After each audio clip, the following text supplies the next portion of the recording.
Bienvenue à tous, ceux qui viennent de loin, ceux qui viennent de près. Nous allons prier pour remettre ce temps et de méditation au Seigneur. Venez, prenez place, asseyez-vous. Seigneur, nous te remercions vraiment pour cette opportunité de pouvoir ouvrir ta parole ensemble, pouvoir écouter ton Saint-Esprit, Seigneur, venir confirmer à notre esprit que tu nous appelles enfants et que tu es notre Père. C'est ce même esprit, Seigneur, qui nous fait crier « Abba, Père ».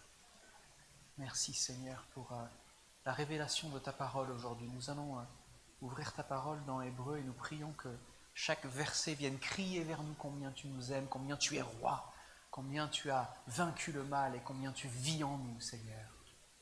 Et que pour chacun d'entre nous, ce soit un rappel vivant de l'attente que tu as envers tes enfants.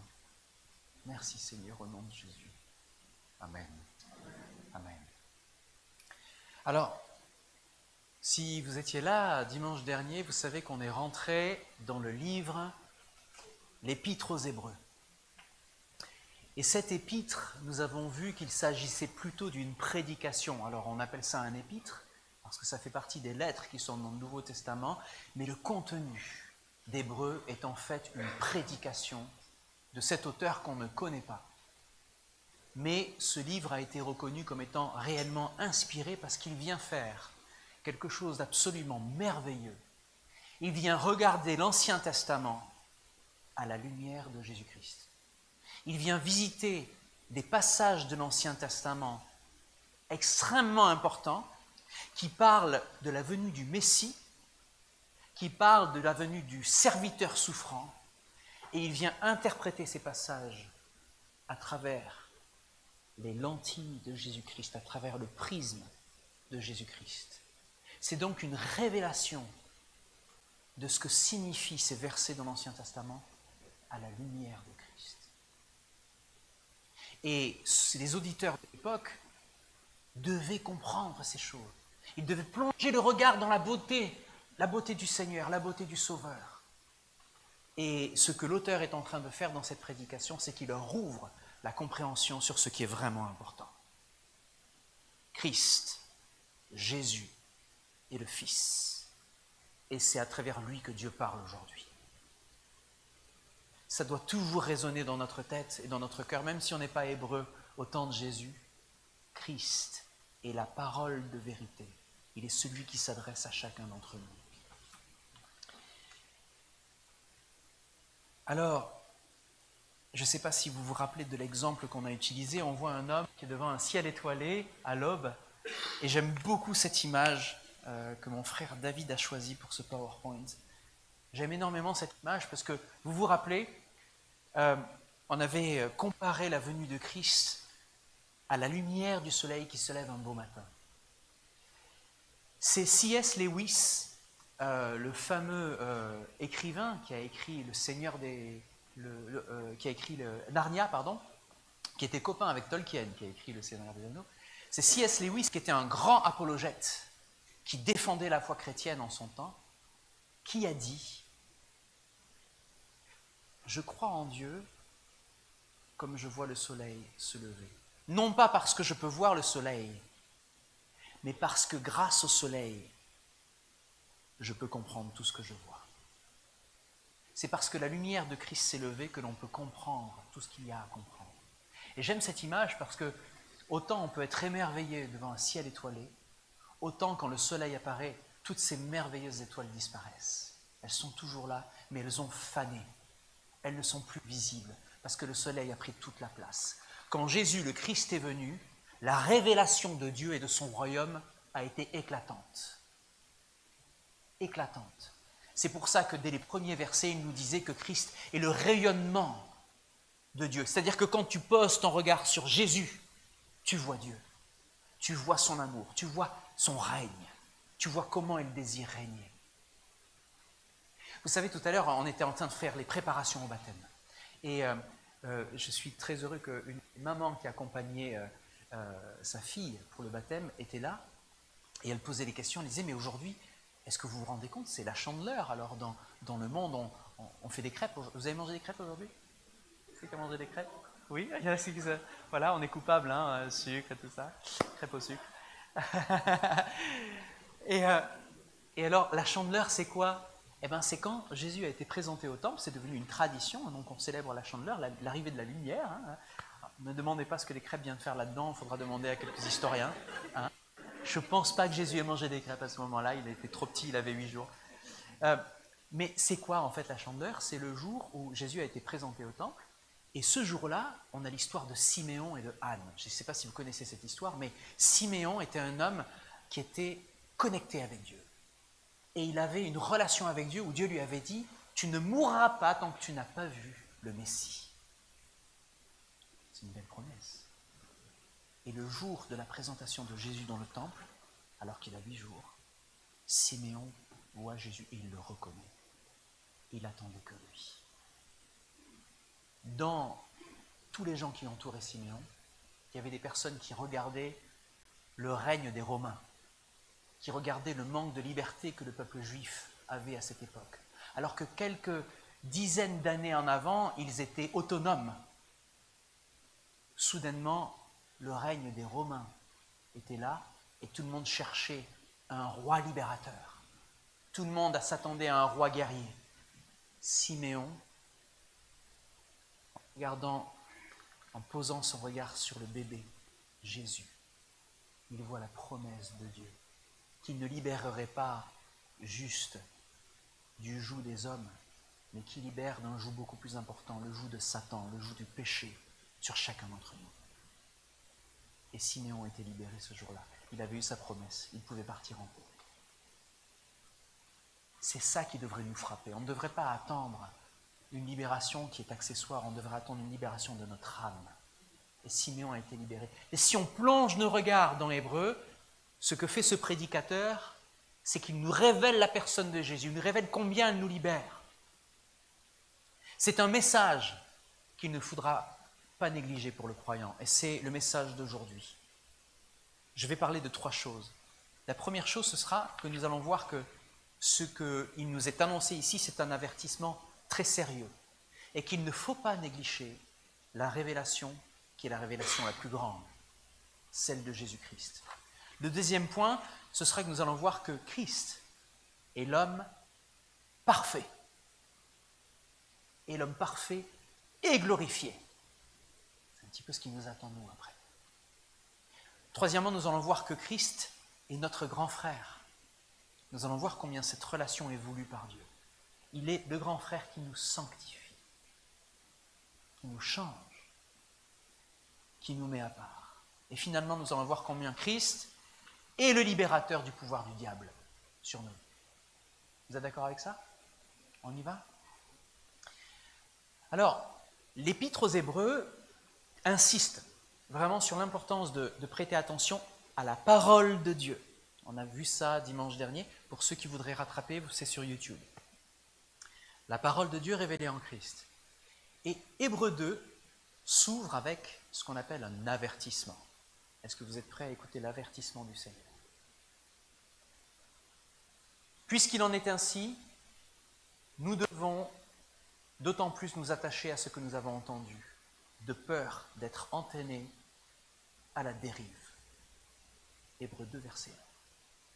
Nous devrons prendre peur d'être entraînés à la dérive. Donc nous devons nous attacher à ce que nous avons entendu.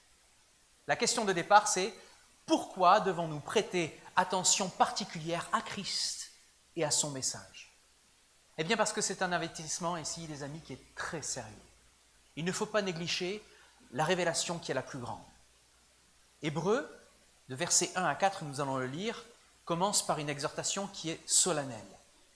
Puisqu'il en est ainsi, nous devons prendre encore plus au sérieux les enseignements que nous avons reçus, ça c'est dans la Bible du Semeur que je vous lis ce passage, afin de ne pas être entraînés à la dérive. En effet, la parole transmise à nos ancêtres par des anges est entrée pleinement en vigueur et chaque transgression, chaque désobéissance a reçu la sanction qu'elle méritait. Alors, comment pourrions-nous échapper nous-mêmes au châtiment si nous négligeons un si grand salut? Car ce salut a tout d'abord été annoncé par le Seigneur lui-même. Ceux qui l'ont entendu en entend ensuite confirmer et valider pour nous. Et Dieu a authentifié leur témoignage en y ajoutant le sien, c'est-à-dire en accomplissant toutes sortes de signes miraculeux, d'actes extraordinaires, de manifestations diverses de sa puissance, en accordant à ses témoins, selon sa propre volonté, de recevoir chacun sa part, sa juste part de l'Esprit Saint. Ce passage-là nous dit que nous devons nous attacher. Le verbe être entraîné à la dérive, c'est pararein en grec. Entraîné à la dérive, ça évoque quoi pour vous? Vous avez déjà vu une embarcation sur la Seine partir un petit peu comme ça à la dérive? Des branches qui flottent? Vous avez vu un bateau partir à la dérive? Qu'est-ce qu'elle fait? Elle s'éloigne progressivement du rivage, sans qu'on s'en rende compte. Quand tu pars à la dérive, souvent tu t'en rends pas compte. Tu te rends compte que ton ancre a été levée, que le vent a peut-être soufflé dans une direction où tu ne t'attendais pas. Et tu te retrouves loin du rivage, loin de là où tu pensais pouvoir rester. Ce n'est pas une rébellion ouverte chez nous, mais c'est une négligence, écoutez bien la différence, une négligence progressive dont il s'agit, et qui conduit à un éloignement spirituel. Et c'est là qu'il faut vraiment peser notre responsabilité dans notre relation avec Jésus. On va comparer avec la loi de Moïse au verset 2. En effet, la parole transmise par nos ancêtres, à nos ancêtres par des anges, est entrée pleinement en vigueur, et chaque infraction, chaque désobéissance. Si on étudie ce passage et qu'on étudie comment les Juifs comprenaient les choses à l'époque, pour eux, les lois de Moïse avaient été données par des anges. Alors vous avez la version du film, peut-être vous avez vu Cécile B2000, un film assez magnifique sur Moïse qui reçoit les 10 commandements. Alors c'est grandiose, on voit comme le tonnerre, les éclairs venir écrire les commandements, les 10 commandements, et puis on voit Moïse qui descend avec les 2 tablettes, qui a dû faire de la muscu pour pouvoir porter ces trucs qui sont super lourds. Et puis il voit le peuple qui se rebelle et il casse les tablettes par fureur. Eh bien, les Juifs de l'époque n'avaient pas du tout cette vision-là. Pour eux, c'était les anges qui avaient écrit. Pour eux, c'était les anges qui avaient donné. C'est pour ça que le passage parle de ça. Le passage dit, en effet, la parole transmise à nos ancêtres par des anges. Vous comprenez pourquoi les anges étaient importants pour les Hébreux à l'époque? Et qu'il fallait dire, attention, les anges, c'est bien et tout, mais c'est des serviteurs, et ils vous servent vous. Mais ce n'est pas eux qui ont le dernier mot. Dans les derniers temps, qui sont les nôtres, il dit, c'est Jésus, le Christ, le Fils, qui a parlé. Donc, il y a une comparaison ici, claire, avec la loi de Moïse. L'auteur y met en contraste la révélation donnée par les anges, la loi, et celle donnée par le Fils. La loi a été transmise par des anges à ceux qui la violaient. Ils violaient cette loi. Et ils recevaient une sanction qui était sévère. C'était la mort à l'époque des Juifs dans l'Ancien Testament. Et alors, sous Jésus, les Juifs n'avaient pas le droit de glaive, c'est-à-dire le droit de vie ou de mort sur quelqu'un. C'était Rome qui avait ce droit-là. Mais quand Étienne s'est fait lapider, ils s'en moquent un peu. Quand ils ont pris les pierres, ils n'ont pas demandé l'autorisation à personne. Donc, cette sanction, ils savent très bien exactement, ils savent très bien ce que c'est. Et ils la vivaient toujours. Quand quelqu'un transgressait la loi, il était mort. C'est une sanction qui est sévère. Et c'était donné par des anges. À combien plus forte raison, ce qui est donné par le Fils mérite une sanction encore plus sévère. Voilà l'argument de l'auteur ici. À plus forte raison, comment échapperons-nous si nous négligeons une révélation plus grande donnée par le Fils lui-même? Vous voyez le poids qu'il est en train d'apporter à son argument? L'auteur souligne une progression aussi. On a parlé de la dérive, de la progression, de la négligence, mais l'auteur souligne une progression dans la révélation. Dieu a parlé par les prophètes, Hébreux 1, verset 1, puis par le Fils, Hébreux 1, verset 2. Le message de Jésus a été confirmé par les apôtres, accompagné de quoi? On l'a vu, de miracles et de dons de l'Esprit. 4 premiers versets. c'est le sceau de Dieu. Il a estampillé pour dire c'est moi qui parle. Et Jésus, vous vous rappelez quand Jésus, on lui disait mais de quelle autorité tu fais ça? Tu fais ça par des démons. C'est par Satan que tu fais tout ça. Il disait mais c'est par le doigt de Dieu. Et si vous ne me croyez pas, si vous ne croyez pas mon message, croyez au moins à ce que vous avez vu que j'ai fait. Et Nicodème qui vient le voir en cachette, il nous dit mais nous, lui, il lâche la Valda. Il lui dit, mais on sait bien qu'un homme ne peut pas faire ça s'il ne vient pas de Dieu. On le sait. Et Nicodème faisait partie des chefs religieux de l'époque. Donc les chefs religieux savaient très bien avec quoi ils avaient affaire. Mais ils négligeaient cette révélation. Le message de Jésus a été confirmé par les apôtres, accompagné du miracle et des dons du Saint-Esprit. Quels sont les signes qui nous éloignent, nous, en tant que chrétiens, spirituellement? Nous. Quelles sont les choses qui montrent que nous nous éloignons? Je vous en donne quelques-uns pour vous aider. Dès que tu commences à laisser ton téléphone... Non, non, c'est une blague, ne le prenez pas mal. Ne venez pas à la fin du culte en me disant « je suis désolé », etc. C'est pas grave, on fait tous des erreurs. Non, le manque de lecture et la méditation de la parole. Dès que vous tombez dans le piège de dire « ouais, mais j'ai pas le temps », non, je ne te crois pas, tu ne prends pas le temps. Même tu comprends, je suis fatigué. Je comprends que tu sois fatigué. Mais même avec les yeux un petit peu machin, tu peux prendre un café. Je ne bois pas de café, mets-toi au café. je plaisante avec vous, parce que, mais le sujet est quand même important, parce que dès que vous allez mettre une distance entre vous et la parole de Dieu, c'est comme si vous aviez raccroché le téléphone. Dieu se révèle dans sa parole.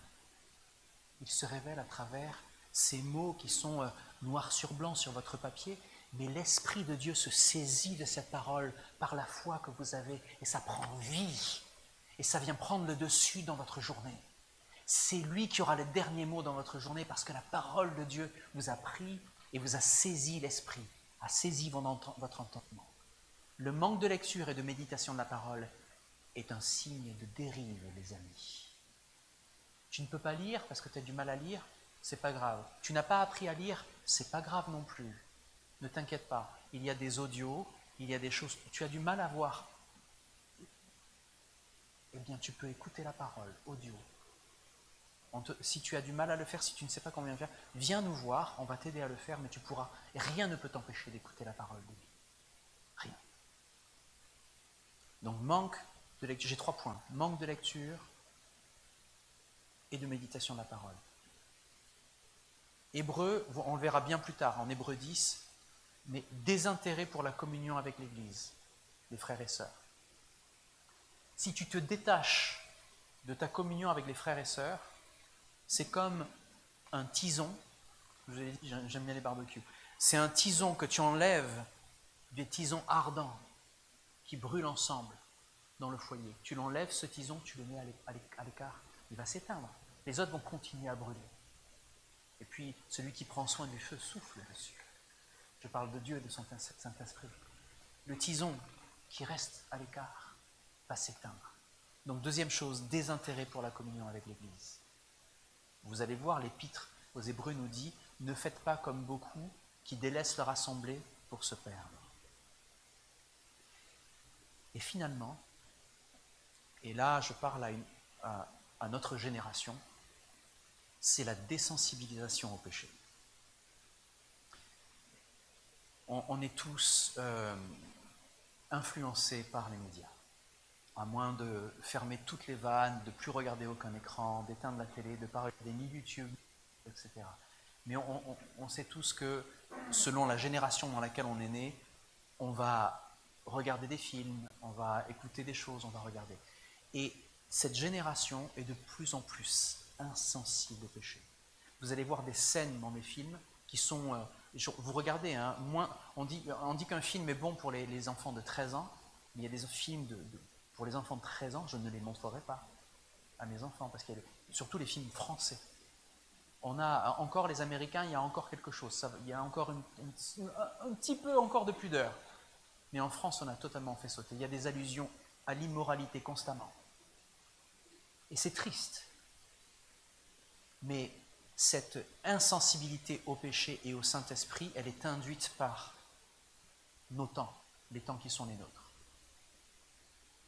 Et plus on va être insensible à la souffrance, plus on va être insensible aux choses qui sont choquantes et immorales, plus on va dériver, s'éloigner du rivage et s'éloigner de ce qui est important. La sensibilité au péché fait que quand quelque chose est injuste, vous allez réagir. Vous allez dire, je ne suis pas d'accord. Je ne veux pas dans la classe de mon fils qu'on enseigne des choses qui sont immorales. Et mes amis, c'est très sérieux ce que je suis en train de dire. C'est que si les familles et les voix chrétiennes ne se lèvent pas pour dénoncer ces choses-là, ça va continuer à partir en morceaux. Et dès le plus jeune âge, nos enfants vont être déviés, insensibles à une forme de péché. Alors si Dieu a sévèrement jugé ceux qui ont négligé la loi à l'époque, combien plus, avec encore bien plus de raison, on devrait prêter attention au salut en Jésus-Christ, à ce message que Christ nous donne aujourd'hui. C'est un avertissement, ici, que l'auteur nous donne. Deuxièmement, Christ est vraiment l'homme parfait. Il est celui qui est parfait et qui est glorifié. On va lire les versets 5 à 9, si vous le voulez bien.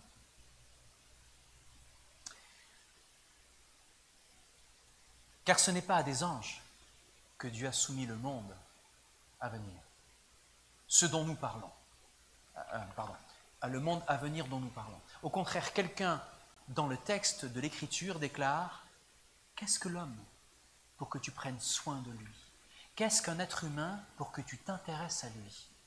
Tu l'as abaissé un peu de temps au-dessous des anges et tu l'as couronné de gloire et d'honneur. Tu as mis tout sous ses pieds, en soumettant tout à son autorité. Dieu n'a rien laissé qui puisse ne pas lui être soumis. Or, actuellement, nous ne voyons pas encore que tout lui soit soumis.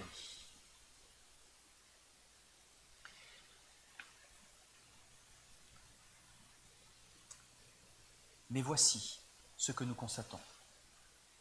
Après avoir été abaissé pour un peu de temps au-dessous des anges, Jésus se trouve maintenant couronné de gloire et d'honneur à cause de la mort qu'il a soufferte. Ainsi, par la grâce de Dieu, c'est pour tous les hommes qu'il a connu la mort. Vous vous rendez compte ici que le passage qu'on est en train de lire, il fait allusion à plusieurs psaumes. On a le psaume 144 ici. On a une preuve par la parole, pour les Juifs de l'époque en tout cas. C'est une preuve par la parole que ce que l'auteur est en train de dire vient de Dieu. Vous comprenez la stratégie? Il vient révéler la vérité de Christ au travers de ce que les contemporains comprennent. Nous, en tant que citoyens français du XXIe siècle, on lit ce passage, on apprend des choses. Mais on ne reconnaît pas quelque chose qu'on connaissait déjà. Sauf si on était expert en Ancien Testament. Mais pour eux, ça prend tout le sens, vous comprenez? Tout ce qu'il est en train de dire est en train de prendre tout son sens. L'auteur est en train de citer le psaume 8, quand il dit « Tu l'as fait un peu inférieur aux anges, tu l'as couronné de gloire et d'honneur », au verset 7. Il cite le psaume 8, versets 5 et 7. Et je vous l'ai dit déjà, à l'époque de Jésus, ils connaissaient ça par cœur. Ils avaient ça dans leur tête. Ça résonne quand on leur parle. Donc ce passage parle du rôle de l'homme dans la création. Mais l'auteur l'applique à qui? À Jésus, qui est le nouvel Adam. Vous voyez, une fois de plus, à travers les lunettes de Christ, on regarde l'Ancien Testament, on se dit, mais là je vois Jésus. C'est pour ça que cet épître est extraordinaire. C'est pour ça qu'il est merveilleux. Ce passage parle du rôle de l'homme, et il est en train de déplacer ce que tout le monde disait. Tout le monde se disait, mais oui, mais ce passage-là du psaume 8, ça parle de nous. Et l'auteur, il dit, regardez bien de plus près. Il peut être appliqué, il doit être appliqué à la figure de Jésus-Christ. C'est le nouvel Adam. Pourquoi Jésus devait-il s'abaisser? Vous avez vu qu'il y a un mouvement. Après avoir été abaissé un peu de temps au-dessous des anges, il se trouve maintenant couronné de gloire et d'honneur. Il y a un mouvement qui vient vers le bas, un mouvement d'humilité, et puis après, il y a l'élévation. de Jésus-Christ. Pourquoi Jésus devait-il s'abaisser? C'est un paradoxe. C'est le Créateur qui est devenu homme, la parole qui s'est faite chair. Il a accepté de devenir inférieur, aux anges pour un temps. Il a goûté la mort pour nous. Et là, ça prend tout son sens pour celui qui écoute. Donc, l'humilité de Christ, c'est notre modèle. Pourquoi est-ce que ça devrait nous toucher aujourd'hui? Autant qu'un juif à l'époque de Jésus. Il n'a pas cherché la domination, il a choisi de servir. Que choisissez-vous dans votre chrétienté? Vous savez, il y a un mouvement qui vient interpréter la Bible en disant, mais Dieu nous a placés dans le jardin pour que l'on domine. Et domine, aujourd'hui, quand on dit dominer, c'est exercer une pression sur quelque chose. Non. Ce que la Bible a montré quand Adam et Ève ont été mis dans le jardin, c'était une responsabilité. Ils étaient co-gérants du royaume. Ils étaient vice-gérants du roi. Ils étaient l'image du roi placé dans le temple, le jardin d'Éden, pour prendre soin de la terre. Notre responsabilité, humblement, c'est de prendre soin de nos responsabilités. Le Seigneur t'a placé à un endroit particulier dans ton travail, dans ton voisinage, dans ta famille. Prends la mesure de la responsabilité que tu as et sache que Dieu, il t'attend à cet endroit-là, simplement pour lui obéir. Il ne te demande pas d'aller de l'autre côté de la terre pour faire des choses. Sauf exception, où il te demande d'acheter un billet d'avion et de partir, je ne sais pas, un peu loin. Mais si tu sais l'écouter et que tu es fidèle dans les responsabilités qu'il te donne, tu exerces le règne de Dieu là où tu te trouves. Tu es l'image de Dieu placée là où il désire régner. Comprenez? Ce n'est plus dans un temple, on l'a dit, ce n'est plus dans un jardin, ce n'est plus dans un buisson ardent, ce n'est plus dans le tabernacle. Vous êtes la présence de Dieu sur terre, parce qu'il vit au travers de vous par le Saint-Esprit. Vous comprenez?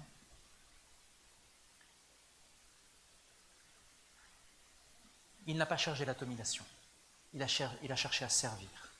Comment servez-vous là où vous êtes implanté? Suivre Christ, c'est imiter Dieu, donc imiter son humilité et se soumettre à la volonté du Père. C'est pourquoi vous démarrez la journée en priant et en disant, Père, sers-toi de moi comme tu veux aujourd'hui. Here I am, send me. Je suis là, sers-toi de moi. Si Christ s'est abaissé pour nous sauver, comment est-ce qu'on peut négliger un si grand salut, un si bel exemple? On ne doit pas le négliger. L'auteur nous le rappelle. Troisièmement, Christ est notre grand frère. C'est celui qui nous sanctifie, c'est celui qui nous met à part, qui nous transforme de gloire en gloire par le Seigneur, l'Esprit. C'est les versets 10 à 13 qu'on va lire. En effet, Dieu qui a créé tout ce qui existe et pour qui sont toutes choses, voulait conduire beaucoup de fils à participer à sa gloire. Il parle de vous. Il lui convenait pour tout cela d'élever à la perfection par ses souffrances celui qui devait leur ouvrir le chemin du salut. Car Jésus, qui purifie les hommes de leurs péchés, et ceux qui sont ainsi purifiés partagent la même humanité. C'est pourquoi il n'a pas honte de les appeler ses frères, lorsqu'il dit à Dieu, « Je proclamerai à mes frères quel Dieu tu es, je te louerai dans la grande assemblée. » C'est merveilleux, il vient citer le psaume 22 et Ésaïe 8. Il vient à nouveau parler à l'oreille de l'hébreu qui est son contemporain. Et il dit aussi, pour moi, je mettrai toute ma confiance en Dieu et encore me voici avec les enfants que Dieu m'a donnés. Il ne fait que citer l'Ancien Testament et il dit, regardez, ça c'est Christ, ça c'est Jésus, c'est comme ça qu'il faut le comprendre. Pourquoi Jésus devait-il souffrir? Ésaïe 53 nous dit, au verset 10, « Il a plu à Dieu de le briser par la souffrance. » Moi, quand je lis ce verset, ça me choque toujours. Quand je me rappelle ce verset, « Il a plu à Dieu, il a plu. » C'est-à-dire, c'était plaisant pour Dieu de le briser par la souffrance. Quelqu'un qui ne connaît pas va lire, et se dire, « Attends, mais il est dur, là. Ça lui a plu, ça veut dire qu'il a pris plaisir. » Non, comprends les choses. Dieu savait que tu avais besoin d'être sauvé, et il t'aime tellement que ce qui lui a plu de faire, c'est d'envoyer ce qu'il avait de plus précieux pour qu'il prenne ta place, pour qu'il meure à ta place. La mort que tu méritais, il l'a mis sur son Fils. Ne néglige pas cet appel de Dieu dans ta vie. C'est lui qui est mort à ta place. Si tu ne lui donnes pas ta vie, ça veut dire que tu n'as pas reçu. Je montre le baptistère quand je vous dis ça. Si tu ne meurs pas à toi-même pour vivre une nouvelle vie, tu négliges le message de Christ. Et je ne te fais pas la première partie de la prédication, tu pourras la revoir sur YouTube. Mais c'est un salut qui vaut très très cher. Il est le grand frère qui nous sanctifie. La souffrance de Jésus n'était pas un accident. Ça faisait partie du plan divin, je vous l'ai dit. Ésaïe 53, il a plu par amour pour toi. Il convenait en effet que celui pour qui et par qui sont toutes choses, voulant conduire à la gloire de nombreux fils, élève à la perfection par la souffrance le chef de leur salut. Non, ce n'est pas un accident. Et Jésus nous appelle ses frères maintenant. Il n'a pas honte de les appeler ses frères et sœurs. Moi, des fois, j'aurais honte quand je regarde la vie que j'ai passée, quand je regarde la désobéissance, même après être devenu chrétien, toutes les erreurs que j'ai faites, j'ai honte. Et combien de fois, en tant que jeune baptisé, je me suis dit, est-ce que je pourrais retourner dans les eaux du baptême et recommencer à nouveau? Ça vous est pas traversé l'esprit de dire ça dans votre vie de jeune chrétien? Ne vous inquiétez pas. Dieu le sait, ça. Il sait que tu vas te vautrer. Il le sait. Mais comme un bon père qui regarde son fils tomber quand il apprend à marcher, il va te relever, il va te dépoussiérer, il va te prendre par la main, il va te dire, ne lâche pas ma main. Oui, tu seras amené à courir à un moment, mais marche avec moi. Je t'ai fait pour que tu marches avec moi, pas pour que tu marches seul. Jésus nous appelle ses frères. C'est un lien profond qui unit Jésus et chacun d'entre nous. En devenant homme, il nous a rendus participants de sa gloire. Vous comprenez? Il fallait que ce soit un homme qui révèle Christ, qui révèle Dieu. Il fallait que ce soit Christ. Sinon, comment parler à Dieu si on ne peut pas avoir un vis-à-vis? Donc, en devenant homme, il nous rend totalement participants de sa gloire. Le psaume 22 qui est cité, et Ésaïe 8, 17 à 18, souligne que c'est lui notre représentant devant Dieu. Alors, être un frère ou une sœur de Christ, qu'est-ce que ça veut dire pour nous? Qu'est-ce que ça veut dire pour toi dans ta vie de tous les jours?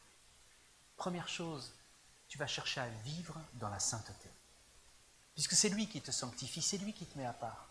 Tu vas, et je parlais tout à l'heure des médias, tu vas choisir où tu mets tes yeux. Tu vas choisir consciemment la musique que tu écoutes. Il y a des raps aujourd'hui, les enfants, les jeunes, mais ne mettez pas vos oreilles sur ces choses-là, ça va rester dans votre tête, vous le savez ça.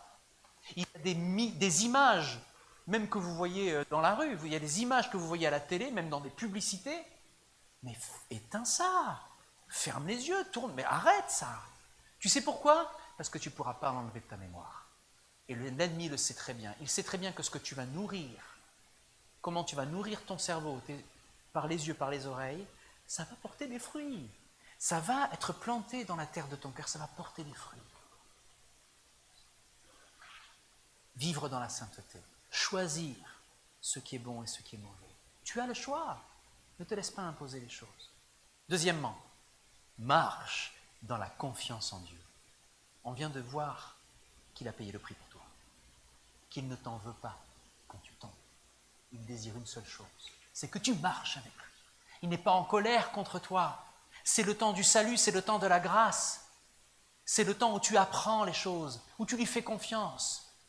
Surtout dans les endroits où tu n'es pas du tout sûr de ce qui va se passer. Et finalement, c'est témoigner avec assurance de notre foi. Il ne faut pas oublier qui on est en Christ. On est appelé à être sanctifié, à lui ressembler.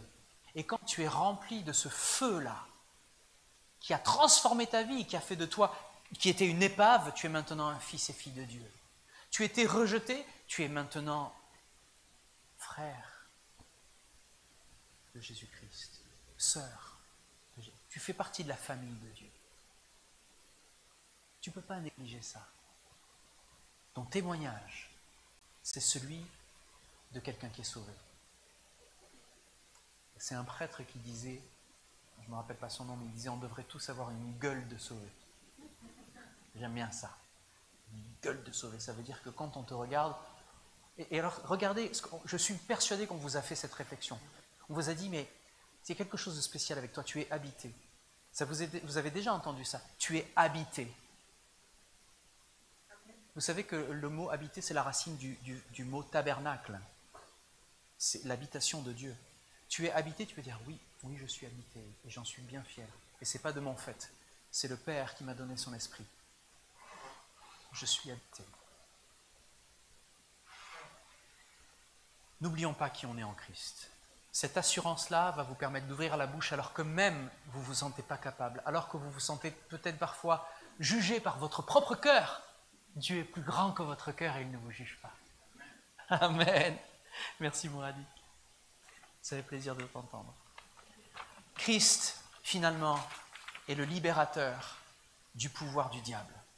Et je vais lire les versets 14 à 18. C'est la guerre. 14-18, les amis. Ainsi donc, puisque ses disciples sont des êtres de chair et de sang, lui aussi de la même façon a partagé leurs conditions. Il l'a fait pour réduire à l'impuissance par la mort celui qui détenait le pouvoir de la mort, c'est-à-dire le diable. Et pour délivrer tous ceux qui étaient réduits à l'esclavage, leur vie durant, par la peur de la mort. Vous êtes libres de la peur de la mort. Car ce n'est évidemment pas pour porter secours à des anges qu'il est venu, non. C'est à la descendance d'Abraham qu'il vient en aide. Dis avec moi, je suis la descendance d'Abraham. Amen. Parce que par la foi, tu as été sauvé. Abraham, c'est par la foi qu'il a été déclaré juste. Voilà pourquoi il devait être rendu à tout égard semblable à ses frères, afin de devenir un grand prêtre, plein de compassion et fidèle dans le domaine de la relation. Écoutez bien, les amis, dans le domaine des relations de l'homme avec Dieu. La relation de l'homme avec Dieu, la relation entre toi et ton Père, entre toi et ton Créateur, en vue d'expier les péchés de son peuple. Car puisqu'il a lui-même été éprouvé dans ce qu'il a souffert, il peut secourir ceux qui sont éprouvés. Amen. Jésus a partagé pleinement notre humanité pour accomplir deux choses.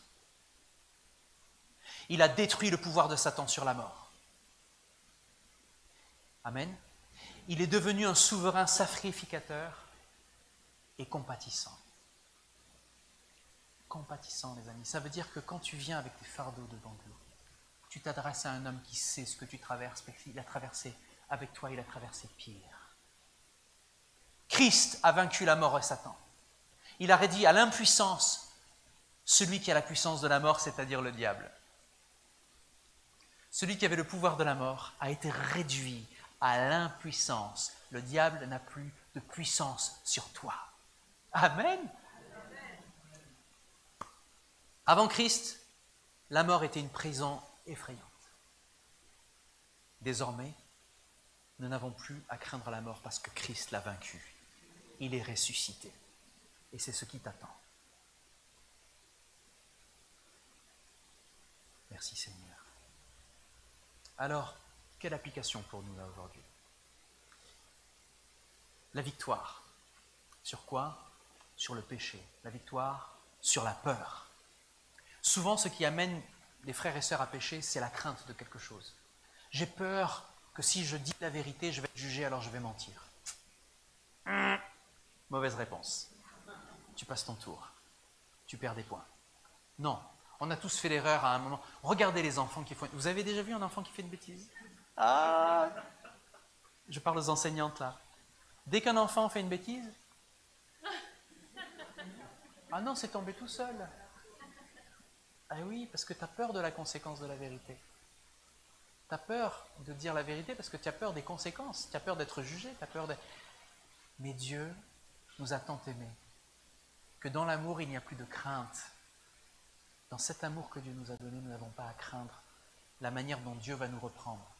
Quand tu as fait une bêtise et que tu vas voir le Seigneur, il y aura peut-être des conséquences. J'espère même qu'il y aura des conséquences, ça veut dire que tu vas apprendre quelque chose. S'il n'y a pas de conséquences, on n'apprend pas. S'il n'y a pas de limites, s'il n'y a pas de règles, s'il n'y a pas de lois, s'il n'y a pas de conséquences quand on transgresse les lois, on continue à faire n'importe quoi. Donc, comme Dieu est un bon Père, eh bien, il va nous redresser. Il va nous mettre sur le droit chemin. Il va nous faire réparer nos erreurs.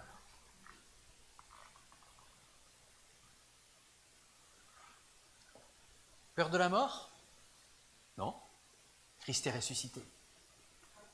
Peur du jugement? Jésus est ton souverain sacrificateur.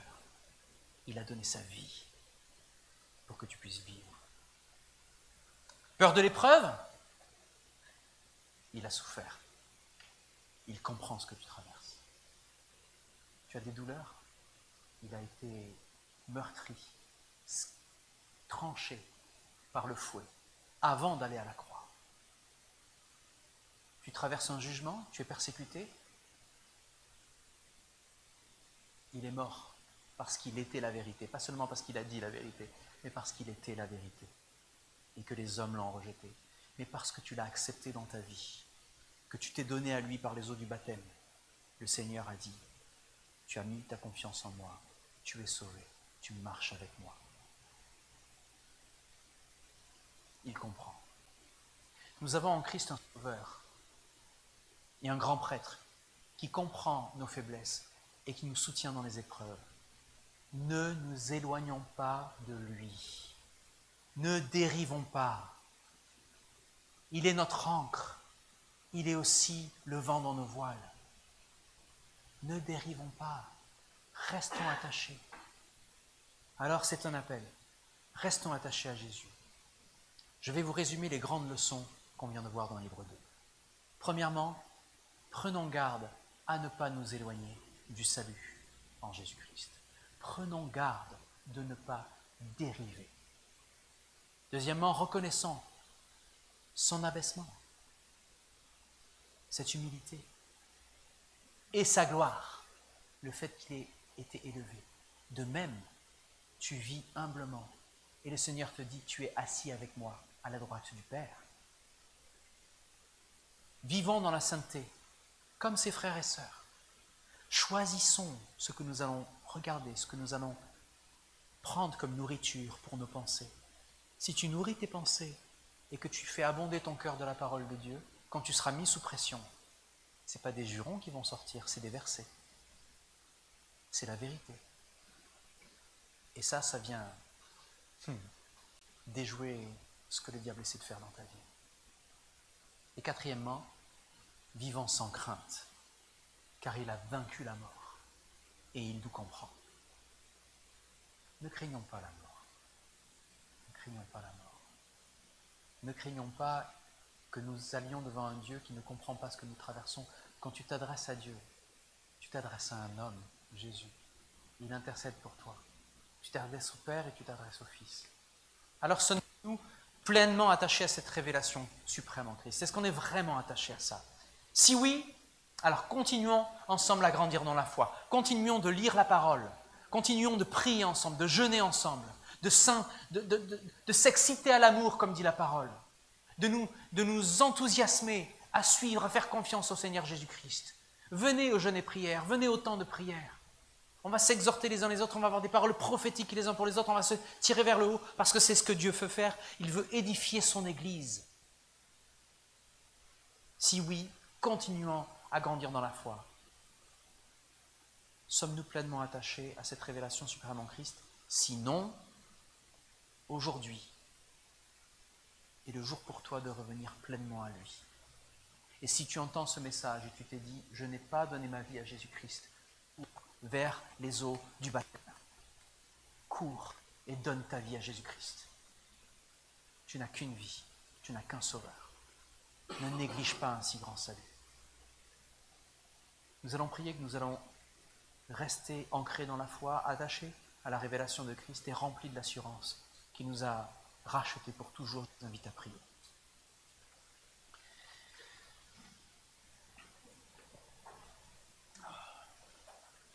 Seigneur, quel est l'homme pour que tu t'intéresses à lui? Oui, ces paroles nous parlent de Jésus-Christ, elles parlent aussi de nous. Tu nous as aimés, Seigneur, comme la prunelle de tes yeux, parce que tu nous as donné ce que tu avais de plus précieux. Merci, Seigneur, pour un si grand salut, une si grande grâce. L'amour qui coule à la croix. Seigneur, permets-nous de rester attachés, de ne pas dériver. Permets-nous d'être vigilants, Seigneur, dans la manière dont nous recevons et nous vivons ce message. Et permets, Seigneur, si certains d'entre nous avaient des craintes de venir vers toi, permets que ces craintes fondent comme une neige au soleil. Parce que, Seigneur, tu nous as aimés plus que tout.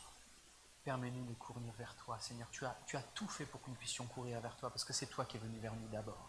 C'est toi qui nous as d'abord aimés, avant même qu'on te demande quoi que ce soit. Tu nous as aimés le premier. Alors merci, Seigneur, pour un si grand salut. Permets-nous, si nous sommes encore dans le doute, de nous en saisir avec conviction. Permets-nous de continuer de prier, d'être convaincus par ta parole, par ton Saint-Esprit, de justice, mais aussi de salut. Merci, Seigneur, pour ce que tu fais dans le cœur, dans le secret de nos cœurs. Au nom de Jésus.